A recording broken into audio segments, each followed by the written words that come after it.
Oydin, qo'lim o'tib ketdi. Hozir qizim ovqatimiz pishadi, xo'p? Dadasi, o'rtoqlarim bilan o'tirishim bor edi. Borsam bo'ladimi? Anchadan beri borganim yo'q. Sharoitimiz yo'qligiga. O'rtoqlarim hozir kelishayotdi. Faqat ayollar bo'lsa mayli bor. Faqat tezroq kel. Xo'p.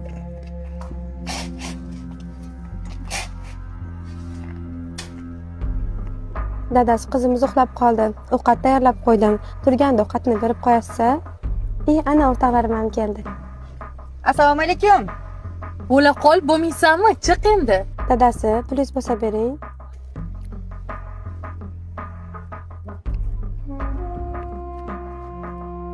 O'ttiz ming hozir bor pulim shu. 30 mingni berib 15 mingni qaytarib olib ketmadi yaxshi. Kelyapti. Chiq endi. Madina, xafa bo'lmagin. Uyingni ko'rib, eringni ko'rib senga